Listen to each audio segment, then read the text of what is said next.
Hey, I saw a new Harry Potter movie. Harry's getting old. He's like older than my dad. They should call him Harold Potter.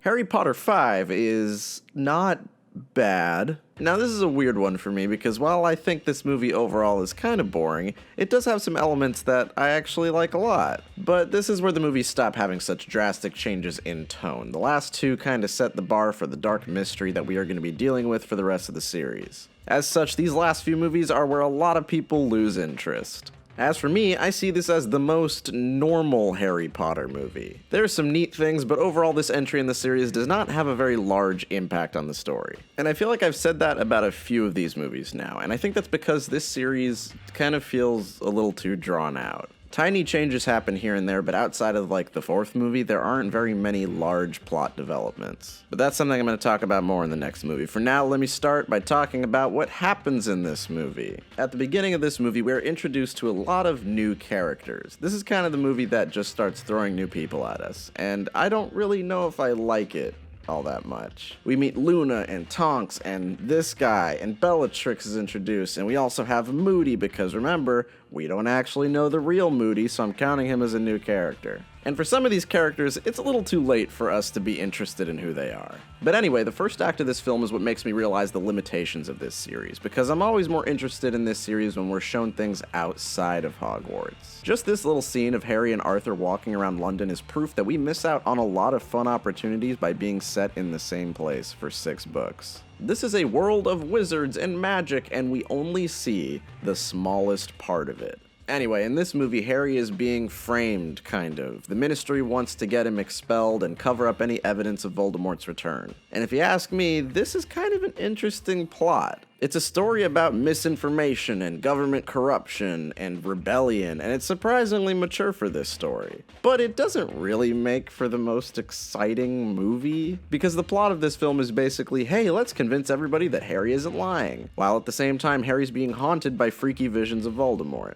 Real quick, I always thought this little bit here was funny at the end of the movie, when Voldemort's like cheesing it up for the camera. I always thought that's weird. He goes like, wah. Like I said, I actually kind of like the plot in this story, even if conceptually it's kind of boring. Up until this point, Harry's been like super popular and well received by his peers, but in this movie, he's kind of more of an outcast. This is where the world starts to push back on him a little bit, and as I said with the other movies, I like when Harry's forced to act on his own. Most of this movie revolves around him taking matters into his own hands to teach his friends how to fight Voldemort with him. Yes, that is correct. In this movie, Harry becomes the leader of Antifa. If the last movie was a shonen tournament arc, then this is the training arc. Harry becoming the secret Defense Against the Dark Arts teacher is actually a really cool plot development, and I think this is the best Harry is in these movies. I especially like this monologue he has to his trainees. It's probably one of my favorite moments for him. Facing this stuff in real life is not like school. In school, if you make a mistake, you can just try again tomorrow, but when you're a second away from being murdered, or watching a friend die right before your eyes, you don't know what that's like. This story also has messages of rebellion that are kind of satisfying to watch. As Voldemort starts exercising his will on the world, it's nice to see the characters we like pushing back against the establishment. And the establishment in question is personified perfectly with Umbridge. I think Dolores Umbridge is one of the most effective villains we have in this series. Not only is she utterly detestable, she's also kind of invincible. Not because she has Horcruxes or some ultimate unbeatable spell, but because she has political power. They can't do anything about her because she's in charge, and she's a grown-up, and they're a bunch of kids. A great way to make a compelling villain is to first make us hate them. That can be easy sometimes. But the second thing is to make them seemingly invincible. If you solidify their position in the world, it'll make us invested in watching the heroes look for a way to defeat someone who's seemingly unbeatable. I also like some of the subtle moments in this movie, like for instance this argument with Umbridge and McGonagall. As McGonagall goes in and starts arguing with her, she has the high ground on Umbridge. But as Umbridge pushes back, she takes a step up higher than McGonagall. McGonagall tries to take a step up on the stairs herself, attempting to gain the upper hand in the argument, but as Umbridge refuses to give in, she ultimately gains the upper hand, pushing her will on the rest of the school. And yeah, at face value, this is just an argument with two characters, but this small stage direction shows us the power Umbridge has, and shows us that she quite literally will not step down when confronted. And while we're on the subject of new characters that I actually like, I think the inclusion of Luna is great for this story. As I said before, the fact that we only meet Gryffindors in most of this story is pretty lame, and I'm glad we finally have been introduced to a character that serves the purpose of just showing us different perspectives. However, unfortunately, this story does kind of neglect a lot of characters that we might want to see more of. This usually happens in a story that introduces more characters. Ron and Hermione are basically not really in this story that much. They stand around and they say things every once in a while, but they don't really get to do anything. They feel like party members in an RPG before you've done their loyalty quest line. They take a surprisingly passive role here. I also think the series really struggled with showing us Harry and Sirius's relationship, which makes Sirius's death kind of hollow. And as a whole, I think JK is just kind of bad at making us mourn characters. But if you ask me, another underutilized character in this series is Neville. In this movie, there's a lot of build-up for Neville and his history with Bellatrix. I'd say Neville is probably more of a compelling character in this movie than Ron or Hermione. And it seems like this movie's kind of building up to something with Neville, especially since Bellatrix is basically Neville's Voldemort. And although he does save the day at the end of the series, he never confronts Bellatrix. Instead, her final battle is against Ron's mom? As far as the canon is concerned, Neville's actually an incredibly important character, but it kind of seems like JK forgot about that. There are a lot of characters that we can easily cut from this story to trim the fat. I think Tonks is really useless. This guy, whose name I can never remember, is also useless, and he only exists in this movie to have a token black guy line. I am the token black guy. I'm just supposed to smile, stay out of the conversation, and say things like, Dumbledore's got style. But if you ask me, the most useless and unnecessary character in all of Harry Potter is Cho Chang. Cho kind of exists to give Harry someone to have a crush on, and in these movies, she is dropped so abruptly that you will simply forget she ever existed. Harry doesn't really talk about her that much when she's introduced in the fourth movie. He talks to her like one time, and then she doesn't exist for the rest of the movie because he's got other stuff to do. Then in this one, they try to push the romance a little further, but there's like nothing to work with. They kiss, and then she gets manipulated by Umbridge, and then Harry doesn't talk to her ever again. She shows up in the last movie for a second. I'm like, oh yeah, I forgot you existed. She honestly might as well just not be in the story. It's also worth noting that the name Cho Chang is the most ridiculous Asian name you can give a character. I asked some of my friends just to double check, and yeah, her name is basically just Asian gibberish. You see, JK really likes words. Like a lot. And you can see that in her writing. Words are, in my not so humble opinion, our most inexhaustible source of magic. So many characters' names are either puns or a play on words. It's very apparent that Joanne Rowling was born to play with words. Well, I used to collect names of plants that sounded witchy, and then I found this. Culpeper's Complete Herbal, and it was the answer to my every prayer. Flaxweed, toadflax, fleawort, just goutwort, grommel. So it kind of bothers me that a woman who is so interested in linguistics and clever, playful nomenclature kind of just threw away all intelligence when it came to the matter of naming one of the only non-white characters in the story. Oh, and let's not forget that the only other Asian character JK invented is the snake that Neville decapitates. Cho can easily be removed from the story to have more interactions with Harry and Ginny. Ginny is apparently Harry's fucking soulmate or whatever, but it's also a pretty flat relationship. We don't really start developing it until the 6th movie. It's almost impossible to feel anything for these two characters being together. And these are just small things that, if done properly, can do a good job of getting us more into the story. If done badly, it leaves us with large gaps and dissatisfaction. However, there is a character that I do like in this movie despite his lack of screen time, and that is Dumbledore. And this is where I have to bring up something that you guys wanted me to talk about in the last video. See, unfortunately, the first actor for Dumbledore died. So they had to get a new guy to play him. And they are basically two completely different people. Dumbledore number 1 is a kindly old grandfather who imparts his wisdom on the children, but doesn't really do jack shit in the story. And Dumbledore number 2 is a fucking badass 10th level wizard, but he's like mean and aggressive. but you all have studying to do. And it seems like sometimes he doesn't even really like the students that much. Only 4 of you can fully appreciate. What are you doing here, Miss Granger? Oh, sorry, I'll just go. Now there's a divide that comes with the fact that fans of the series think Dumbledore in the books is a little more like the first Dumbledore. He didn't raise his voice and he wasn't really rude to people. But I still think he was a little off, personally. Book Dumbledore is still sarcastic and silly, like he's kind of a weirdo. He likes fuzzy socks and candy, and it seems like the reason he doesn't get mad or raise his voice is because he's so next level that he's just beyond that. Not because he's old, he doesn't even really feel like an old guy. My point is, he feels like a weird, otherworldly wizard. He doesn't really feel human sometimes, and I think that's kinda cool for this character. In my opinion, neither of these Dumbledores fit my interpretation of Dumbledore from the books. So, I'm not gonna count the book. This is a new version of the character, so I kinda prefer the second one. Because he's, well, more of a character. Yeah, he's kind of rude, but the one weird thing about the film adaptation as a whole is that it kind of makes everybody rude. I've hinted at this before, but it's just kind of the vibe I get from these movies. Everybody always snaps at each other, and everybody just kind of seems pissed off all the time. Harry, you told me you'd figured the egg out weeks ago. The task is 2 days from now. Really? I had no idea. I suppose Victor's already figured it out. Wouldn't know, we didn't actually talk about the tournament. I am very uncomfortable with the energy that we've created in the studio today. I don't know, maybe my dumb poo-poo American brain listens to British people and all I can think is that they're mean and sassy.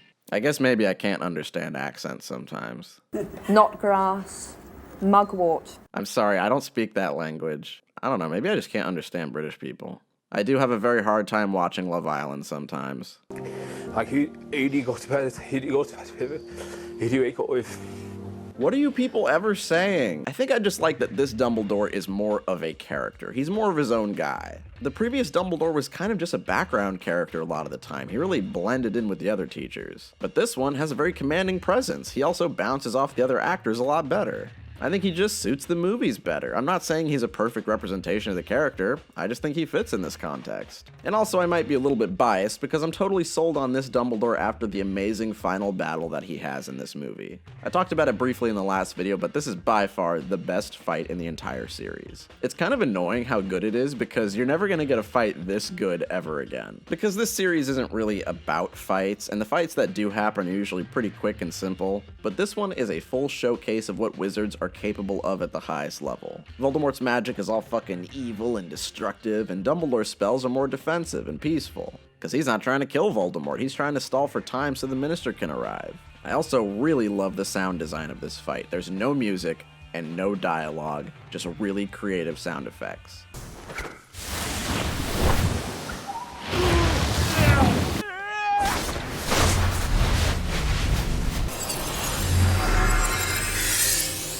Anyway, I'd probably say this movie is like the middle of the road for me. This is like your standard Harry Potter movie. It has some cute, charming stuff, but it doesn't really have anything that will surprise or excite anybody outside of the final battle. It's fine at keeping us invested, and the plot isn't crazy complex like the weaker movies are, but I don't know, it's just kind of a normal movie. So I'm gonna give this one a perfectly normal score of 6 out of 10 or 7 out of 10, I don't know, somewhere in between there. Next movie. Harry Potter 6 is really boring. This is the Harry Potter movie that I think I've watched the least. And this is the movie that makes me realize that this series is officially too long. Being the entry that takes place right before the grand finale, this movie exists solely to set up the plot of the final story. And this is where my annoyance with JK's writing style comes to a head. The Horcrux plot comes out of nowhere, and it's only loosely connected to the rest of the series. You can tell that JK came up with the scar being a part of Voldemort's soul pretty early on. I think she always planned for Voldemort to kill Harry and then for Harry to come back to life.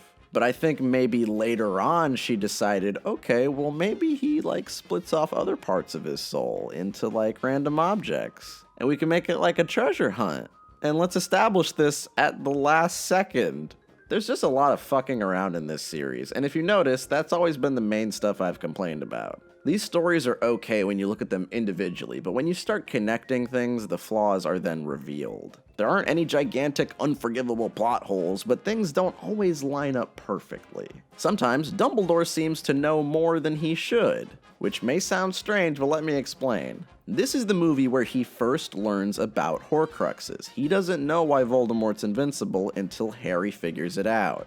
He learns at the exact same time as Harry, and then they immediately go and look for a Horcrux together, and then Dumbledore dies immediately after. But then in the last movie, we have a flashback to Dumbledore explaining to Snape that Harry is a Horcrux. This is at some undisclosed point before the 6th movie, so I don't really understand how he knows that. You didn't know what Horcruxes were yet, so how do you know? Like I said, J.K. Rowling came up with the idea of Harry's scar being a part of Voldemort really early on, and she probably planned this motivation for Dumbledore and Snape way earlier in the story. But then later, she made it so that, oh yeah, Dumbledore didn't actually really know what Horcruxes were. I'm just saying, it's very obvious when you can tell that she didn't plan ahead of time as well as she says she did.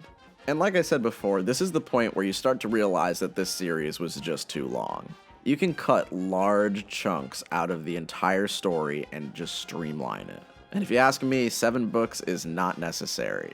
With very little effort, you could easily combine the plots of books 5 and 6, and the series would probably be better for it. Just like put them together into one book, Harry Potter and the Order of the Blood Prince. Because ask anybody what their least favorite Potter movie is, and chances are they're going to tell you it's one of these. This is the point where almost everybody really starts to feel the length of this series. This is also where some of the characters are really starting to crack, in my opinion. Ron and Hermione are yet again characters with almost nothing to do. The unfortunate side effect of making Harry more independent is that his best friends are left out of all of the major plot developments in this one. As the story goes on, they kind of just stop going with him for major missions, and it's kind of disappointing. But for me, one of the biggest disappointments in the entire series is with Malfoy and how weak he is as a character. Because this plot focuses more on Malfoy and his trouble with the job Voldemort gives him. Because Voldemort tells him, hey, you gotta go kill Dumbledore for me, and Malfoy doesn't really want to do that. As a character, he matters quite a bit in this one, but he hasn't mattered in a really long time. In movies 3 through 5, he gets maybe a couple of lines, and it's usually just comic relief. Actually, now that I think about it, I don't know if he has a single line in the 5th movie. I expect there's a cell in Azkaban with your name on it. This is disappointing because in the first 2 movies, Malfoy is kind of a bad boy. He's kind of a little stinker, and I really like that.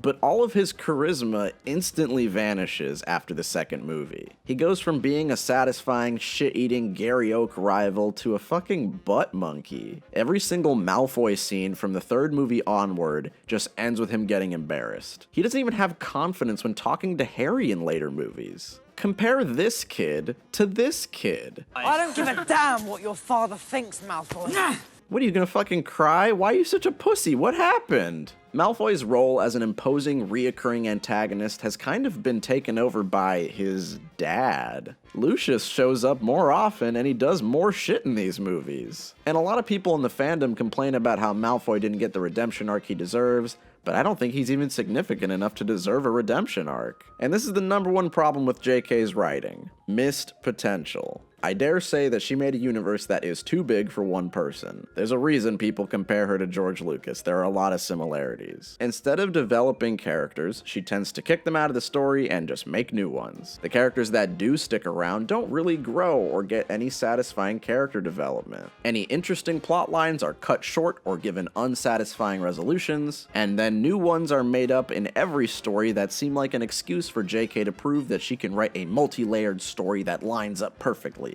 Her skill lies in coming up with creative ideas. The problems she comes up with for our heroes to solve do not need to be complicated. One of the best scenes in this movie is when Harry and Dumbledore encounter the hiding place of one of the Horcruxes, and it can only be retrieved by drinking a potion that tortures you the more you drink it. This is such a creative idea, and not only is it interesting for the story, it also serves as a good bonding moment for 2 characters. She is best at coming up with small, powerful ideas, not twisting webs of plot. I've referenced it many times before, but this series really does feel like live-action British shonen anime sometimes. And I know it's becoming a meme that I call everything anime, but it's for real this time. I mean, compare the tropes and you'll see it too. The main character is an orphan because his parents died protecting him from a great evil. This evil is also secretly stored inside our hero's body, but he doesn't know that yet. He meets two friends that butt heads, and a mentor that is super strong and has some weird quirks. Also, the bad guy wants to be immortal and he likes snakes. There are a lot more examples too, but those are just the obvious ones. And that isn't to say I don't like shonen anime, you guys know I love it, but mostly because the best shonen embrace their flaws. This story is being written by someone who likes to act like she doesn't have any flaws, and as such, there's a lot of missed potential in the series. Also, to go back to the movie itself real quick, I think this one is strangely silly. The tone is constantly at odds with itself. This is officially a really dark and upsetting time for our characters, but the movie keeps hopping back and forth between goofiness and depressing shit,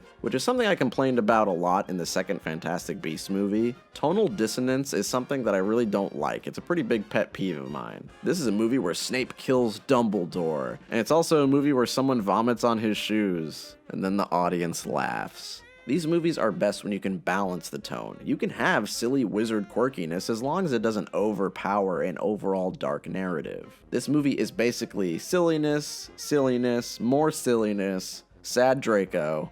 They ask you how you are, and you just have to say that you're fine. Silliness, silliness, and then a dark and sinister finale. Also, the plot is again starting to wander into convoluted, stupid J.K. Rowling plot territory. If I lay out the basic storyline, you'll see what I mean. Dumbledore needs to learn secrets about Voldemort from Slughorn, Voldemort's old teacher. So he cockblocks Harry and drags him to Slughorn's house so Slughorn will become obsessed with Harry, and in turn agree to work as the new potions master. Then Dumbledore hopes that Harry will be such a good student that Slughorn will trust Harry with the darkest secrets of Voldemort's hidden technique. But the problem is, Harry is not a good student. This is even referenced in this very movie when McGonagall mentions that Harry is a shit student. Harry is especially not great at potions, but by chance he happens to grab the one potions textbook that belonged to Snape when he was a student.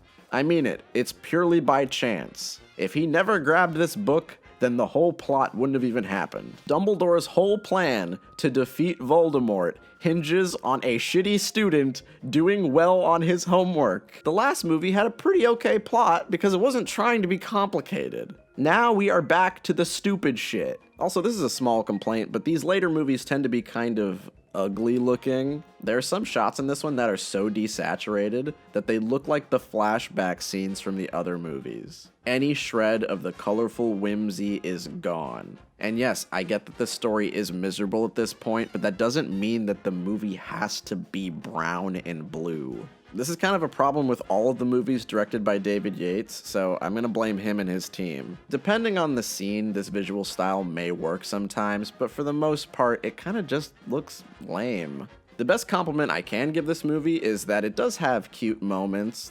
He's traveling, and he won't return until term resumes. Traveling where? Like, the jokes are funny, and if I wasn't so distracted by the looming evil danger, I would say this has the best cutesy moments in the series. This is the last time we get to see these lovable characters being cute teenagers. And maybe that works for some people, but for me, I think I'm too much of a miserable bastard to get any enjoyment out of it. And I will say that the last 20 minutes or so of this movie are actually quite good, to the point where it kind of feels like a different movie. Like, for some reason now the shots are really good. It's also just really emotional. Like, this whole last chunk of the movie is just really solid. But it does bother me how abrupt the change in tone is. I don't know, I just never have been very fond of this movie, and it's really hard for me to find reasons to revisit it. But I do remember back when I read the ending of the book and Harry says that they aren't returning to Hogwarts, I was pretty excited, because back then I could tell that the final entry was going to be different and exciting. But anyway, I don't want to talk about this one anymore, so 5 out of 10, let's get to the finale! Harry Potter 7 is a movie that I actually like. Now, this is my actual controversial opinion. I strangely really like this movie. Everybody shits on it, and I can already hear you guys saying that I'm a contrarian or whatever, but this movie has a lot of stuff that I think is pretty cool. But I will admit that while I really like this one, I don't think it's amazing. I always try to make the distinction between something that I think is really good and something that I just personally like. I can totally see why for some people this movie is boring and pointless. For me, I love that the series pulls back and finally focuses on the miserable side of this war. Yes, that's right, war. The world has been at war for years now, and this is the first time that it feels like it in these movies. Most of this movie is just our main characters camping, arguing, and being miserable, which is exactly what I love. It mixes fantasy adventure with human drama in a way that works rather well in my opinion. But first, let me mention the things that do bother me. Firstly, like I said previously, these movies are just so ugly at this point. Sometimes it looks really good, and sometimes it doesn't. Some shots are just too dark, the action scenes have such bad shaky cam that I can't even focus. And also, why does Dobby look worse than he did in 2002? But wait, yo, is my man wearing Tim's? Whoa! Secondly, I don't like that some of these characters don't really get a satisfying send-off. For instance, take Peter Pettigrew, a character that has betrayed Harry's parents and caused all of the problems in the entire story. This is the last time we see him in these movies.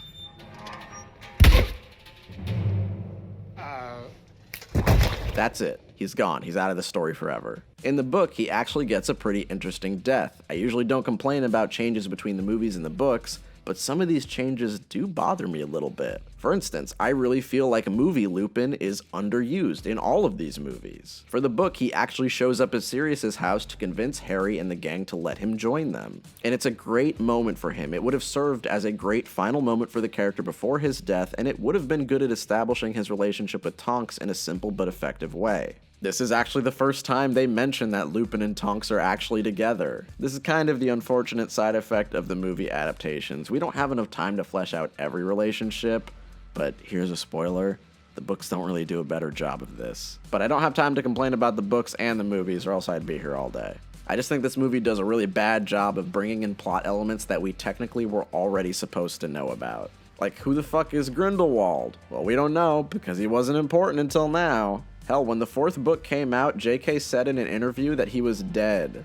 Oops. Oh, now you're telling me that Harry's invisibility cloak is actually one of the most powerful lost artifacts known to all of wizard kind? Ron didn't seem to act like it was that big a deal. What's Godric's Hollow, and why does Harry care about it that much? Where did Harry get this mirror that he was supposed to have in the last movie? This movie throws a lot of new stuff at you, and if you didn't read the book beforehand, you'd probably struggle with the finer details. See, JK was apparently in close conversation with the writers of these movies and the directors, so they made sure to include things that would be important later. Which should be easy, if she knows what's gonna be important later. I should say that I think it's perfectly fine for authors to forget things, and to not have everything laid out perfectly. But the reason I give JK in specific a lot of shit about it is because she's such a dick when she's confronted about it. Again, I talked about this in my Crimes of Grindelwald video, but she just has a tendency to retcon things that she never included in the original text, and then she pretends like she had the whole story figured out in the 90s. Like, stop lying. If you stop lying, people might make fun of you less. One last thing pertaining to the story that I think is absolutely fucking nutty is that these characters decide to have a wedding during a time of war. Right after our heroes smuggle Harry away and are being chased by Voldemort himself, they decide to host a wedding at the Burrow, which the Death Eaters have already attacked a few months ago. Golly, I wonder where the elusive Order of the Phoenix is going to meet next. Oh hey, Mr. Voldemort, they have a very public wedding that they aren't trying to hide at all. Why the fuck is Harry walking around? He's the most wanted man in the country. Anyway, let's talk about what I actually like in the movie. Now, despite my complaining, I do love the opening chase scene in this movie. I love that Daniel Radcliffe becomes the literal Short King army and has to act as all the other characters. There's another moment like this in the next movie too. I just like when actors have to pretend to be each other. However, somebody should have told Helena that she needs to copy Emma Watson's secret eyebrow technique. We also get to see Hagrid actually do something in this scene, which I feel has been long overdue. Though it is kind of funny how after this guy kills Hedwig, he kind of just gives up on chasing them.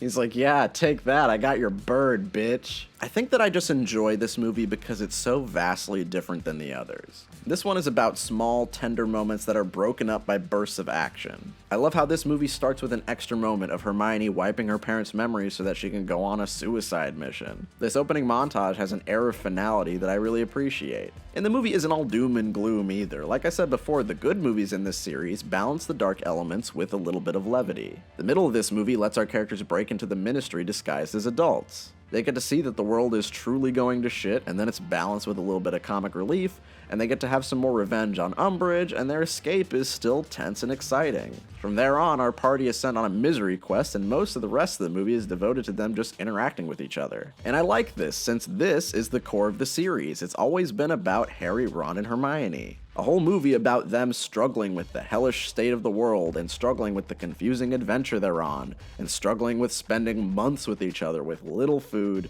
constant news of their friends and family suffering, and all while wearing an evil magic artifact that actually literally puts them in a shitty mood. It's a scenario that is unique for these characters, and I just enjoy it a lot. I like that you can tell the toll this adventure is taking on Harry just by looking at him. Like, this is him at the beginning of this movie, and this is him at the end. My man is struggling. And this is the one story where Ron being a pissy asshole actually makes sense. He's been mutilated, he's wearing the Ring of Sauron, which makes him even more grumpy, and he's the only one with family that are actually suffering under the rule of the wizard Nazis. I also really like that this movie emphasizes Harry and Hermione's relationship. It's very rare to see a series that nails a relationship like this without relying on romance. And above all else, I think this is where we can finally see that these three actors have grown together and are truly comfortable performing with each other.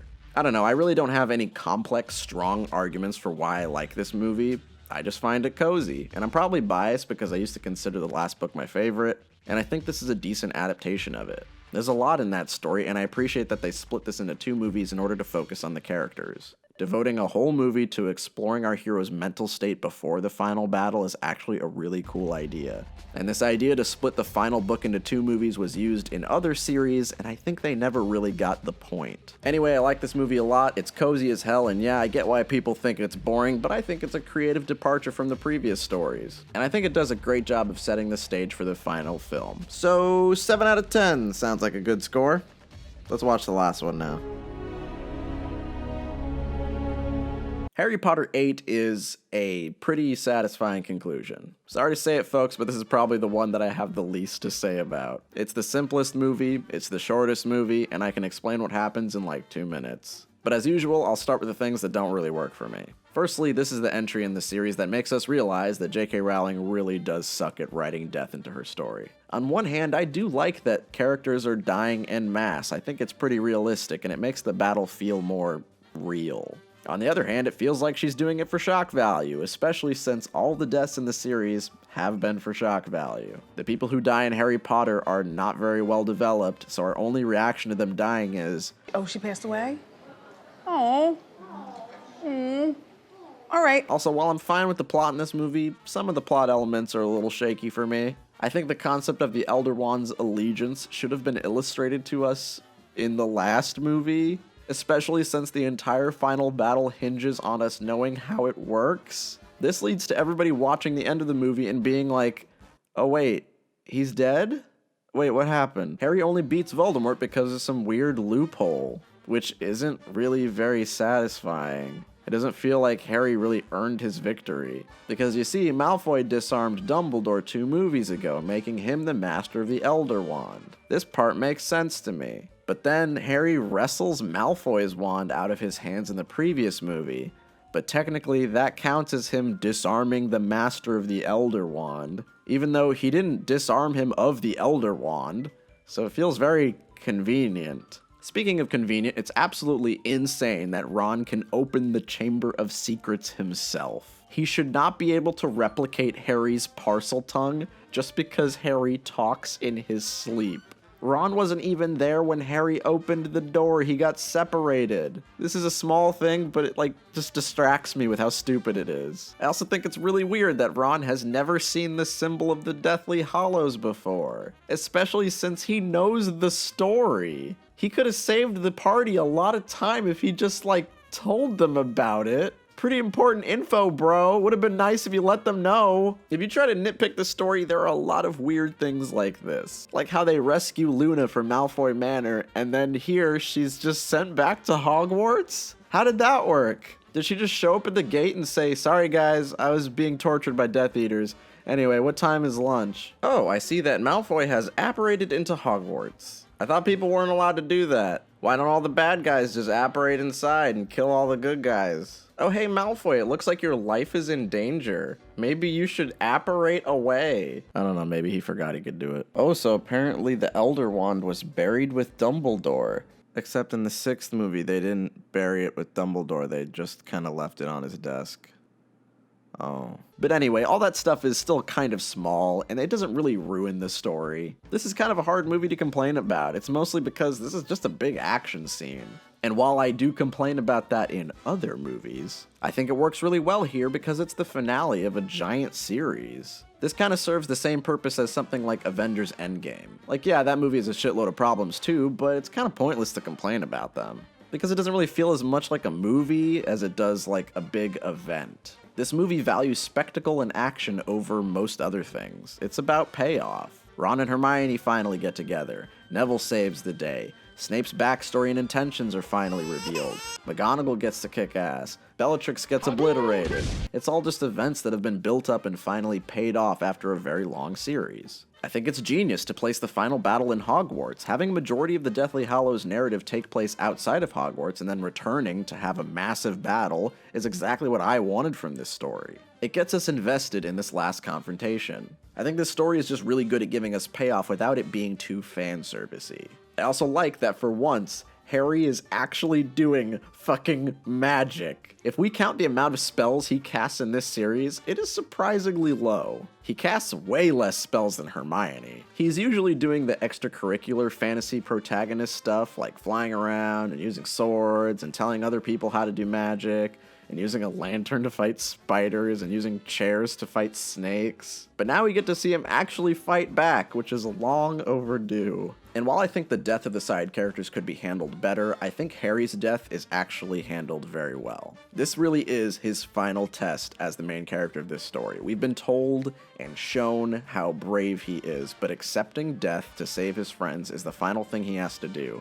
It's the real climax of the film, not the final showdown itself. And it's a small thing, but I do love that the series begins and ends with Hagrid carrying Harry. There's just a lot of really good, satisfying moments in this last movie. Everybody just kind of already accepts that this movie's pretty good. If you compare each detail to the book, there's some things that are better and some things that are worse. For instance, I like that Harry reveals himself to Snape in the movie, but I don't like that Harry doesn't use the Elder Wand to repair his own wand before destroying it. That's what he does in the book, and I think it just makes more sense for Harry. But these are all differences that don't really change the overall tone or intent of the story, so I don't really mind. And that's kind of the takeaway that I have for like the whole series. As an adaptation, this series does a really good job of condensing and in some areas expanding the source material. And I think nailing the ending is very important. If the ending of Harry Potter sucked, I do not think it would have the same cultural significance that it has today. We've seen what it looks like when an insanely popular fantasy series fucks up the ending. It ain't pretty. So anyway, this movie's the simplest. There's not much to say, and I hope that is not a surprise to any of you guys. So 8 out of 10, we're done, yay! So now that we're done, we have to rank them, which I really don't want to do because like I said over and over again, these movies are mostly the same, but I put the word ranked in the title, so I gotta do it. This one's gonna be quick. Bam, bam, bam, bam, bam, bam, bam, bam! Finally, the Harry Potter movies have been ranked. Society can now continue. Though, for being honest, I'd probably say Goblet of Fire and Deathly Hallows Part 1 are like tied for me, but whatever. Now, normally I go through each placement and explain it, but I don't feel like I need to this time. Because I did write that into the script, but it was just kind of like, oh, I like this one, and I don't really like this one. And it's hard to talk about these movies without repeating myself. You've probably noticed how much I've repeated myself in these last two videos, and I've definitely noticed, and it annoys the hell out of me, but it's unavoidable. Because this series is just very solid. A lot of the problems that the series has are in every movie, but a lot of the great things that it does are also in every movie. I think this series works so well because it truly is timeless. If you show this series to a friend who hasn't seen them, they're probably going to like it. I mean, I've done that, and they did like it. In all 8 movies, there isn't a single one that I would call a bad movie. Some are definitely weaker than others, but I don't think any of them suck. And I think that's pretty impressive. Is there any other series that you can think of where there are 8 movies in a row that either range from okay to pretty good? And as I've made these 2 videos, I've realized that I'm not really interested in proving which movies are good or bad. I'm more interested in just presenting a little retrospective. Because I think each one of these movies has an equal chance of being someone's favorite Harry Potter movie. So I want you guys to tell me which one is your favorite. And I only tell you guys to comment down below when I actually give a shit and intend to read your opinion. So I mean it this time. Whether you agree or disagree with me, let me know. I think it's cool when people pick a weird one as their favorite. But anyway, that's all I got to say. I hope you enjoyed the video. Happy Kwanzaa. Happy New Year. Bye-bye.